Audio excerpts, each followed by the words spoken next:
हाल ही में केंद्र सरकार ने 16वें वित्त आयोग की रिपोर्ट को मंजूरी दी। यह रिपोर्ट 1 अप्रैल 2026 से लेकर 31 मार्च 2031 तक लागू होनी है।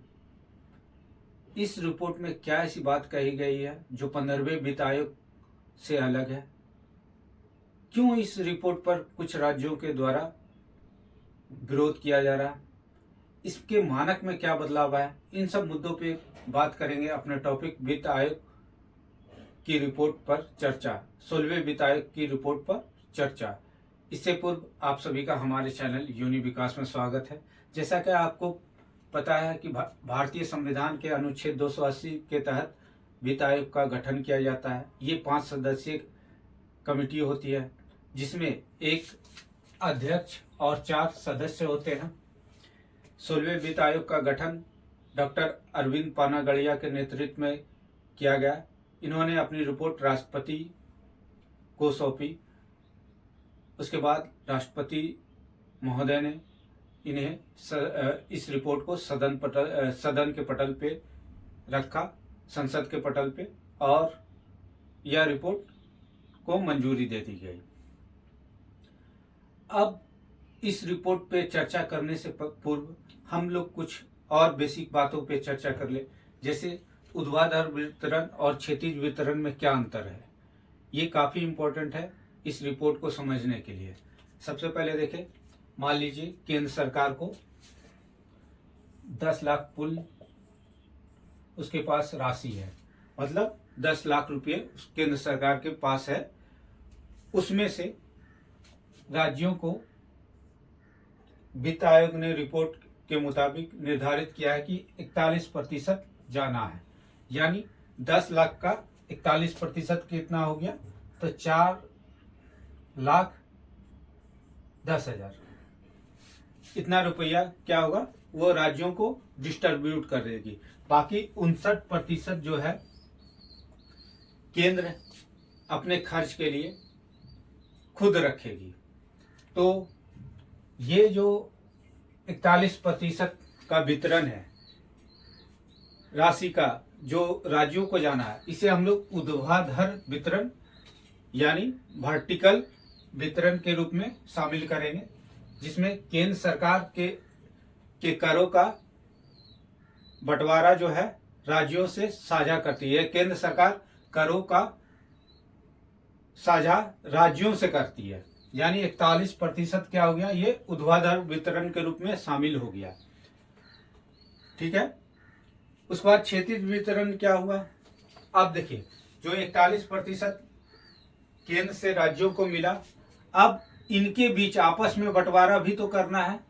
इनको बंटवारा करने के लिए एक नॉर्म्स बताया, मतलब मानक बनाए, विभिन्न मानक बनाए, जैसे आय अंतर, जनसंख्या प्रदर्शन, ये सब जो मानक बनाए वो क्षैतिज वितरण के तहत शामिल हो गया। दूसरा अंतर ये देखिए, इसमें केंद्र और राज्य के बीच करों का बंटवारा होता है, इसमें राज्यों और राज्यों के बीच पैसे का बंटवारा होता है। इसका उद्देश्य है राजकोषीय असंतुलन में सुधार लाना। अब इसका उद्देश्य है राज्यों में जो असमानता व्याप्त है उसको कम करना। अब हम लोग आगे समझेंगे कि 16वें वित्त आयोग में क्या नॉर्म्स दिए गए हैं जिसके आधार पे राज्यों के बीच करों का बंटवारा किया गया, और इसकी अन्य विशेषताएं क्या है। 16वें वित्त आयोग ने कहा है कि ऊर्ध्वाधर वितरण 41% केंद्र और राज्यों के मध्य रहेगा।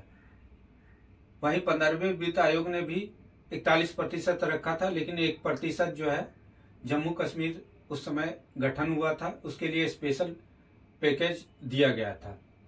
वहीं राजकोषीय घाटा 2030-31 तक जीडीपी का 3.5% करने का लक्ष्य रखा है, और जीडीएसपी का 3% करने का लक्ष्य रखा है। अब क्षैतिज वितरण के मानकों को देखें तो 15वें वित्त आयोग में आय अंतर, इनकम डिस्टेंस, जहां 45% था, अब इसे घटा के 42.5% कर दिया गया है, मतलब 42.5 कर दिया गया। जनसंख्या 2011 के आधार पर 15% था 15वें वित्त आयोग में, अब इसे बढ़ा के 17.5 कर दिया गया। जनसंख्या प्रदर्शन जहां 12.5% था, अब इसे 16वें वित्त आयोग में घटा के 10% कर दिया गया। क्षेत्रफल 15% था 15वें वित्त आयोग में, अब इसे घटा के 10% कर दिया गया। वन एवं पारिस्थितिकी तंत्र, जहां 15वें वित्त आयोग ने इसका वेटेज 10% रखा था, 16वें वित्त आयोग ने भी 10% रखा है। कर प्रयास 2.5% था 15वें वित्त आयोग में, 16वें वित्त आयोग में इस मानक को समाप्त कर दिया गया। अब देखते हैं कि जनसंख्या परिवर्तन और वन पारिस्थितिकी तंत्र में इसके परिभाषा में क्या बदलाव किया है। इस चीज को आगे समझते हैं। 15वें वित्त आयोग ने जनसंख्या प्रदर्शन के लिए जो मानक बनाया था उसमें टोटल फर्टिलिटी रेट के आधार पर जनसंख्या नियंत्रण करने वाले राज्यों को अवार्ड दिया जाएगा। मतलब जिनकी टोटल फर्टिलिटी कुछ राज्यों को 3-3.5% था, अगर वो गिरा के 3% लिया है या 2% नो लिया है तो उस राज्यों को क्या होगा, अवार्ड दिया जाएगा। लेकिन 16वें वित्त आयोग ने इसे चेंज किया। इसके बजाय उन्होंने बेस बनाया 1971 से 2011 के बीच जनसंख्या में कितना बढ़ोतरी हुई, कौन कौन से राज्यों में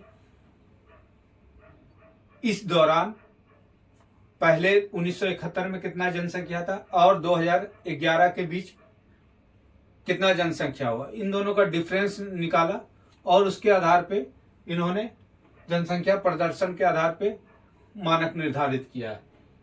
फॉरेस्ट में देखें तो पहले 15वें वित्त आयोग ने केवल घने वन को शामिल किया था, सिर्फ घने ओपन फॉरेस्ट घने वन को शामिल किया था, मतलब डेंस फॉरेस्ट को। अब 16वें वित्त आयोग ने इसे चेंज करते हुए कुल फॉरेस्ट एरिया में राज्यों के हिस्से 2015 से 2023 के बीच कितना फॉरेस्ट एरिया में राज्यों का कितना हिस्सा है।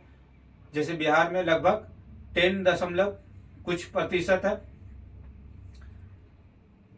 और इस दौरान कितना फॉरेस्ट एरिया में बढ़ोतरी हुई है, मतलब वन क्षेत्र में कितना बढ़ोतरी है, उसके दोनों को इंक्लूड करके इसको बेस बनाया गया और इसके आधार पर जो फॉरेस्ट एरिया का निर्धारित किया गया है वो 10% निर्धारित किया गया।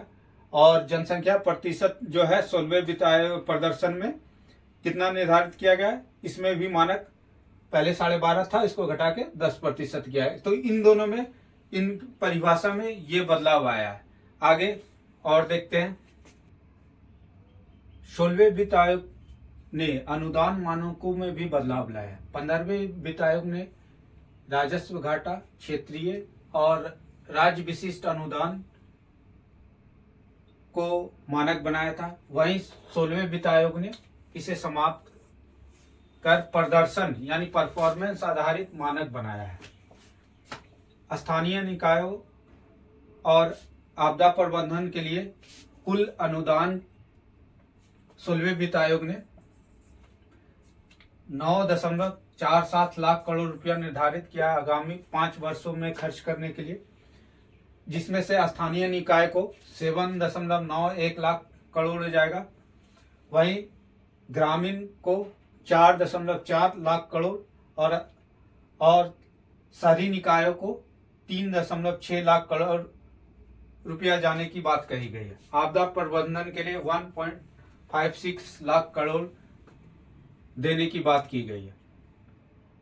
अब कुछ राज्यों के द्वारा इसलिए विरोध किया जा रहा है, जो छोटे राज्य हैं उन्होंने कहा कि हमारा जनसंख्या कम है और इस रिपोर्ट में 17.5% जनसंख्या को वेटेज दिया गया है। इसके आधार पर बड़े राज्यों को फायदा होगा, हमें कम लाभ मिलेगा। इस प्रकार आज हम लोगों ने 16वें वित्त आयोग के रिपोर्ट को विस्तृत रूप से चर्चा की। आने वाले वीडियो में फिर से एक नए टॉपिक को लेकर उपस्थित होंगे। तब तक के लिए धन्यवाद।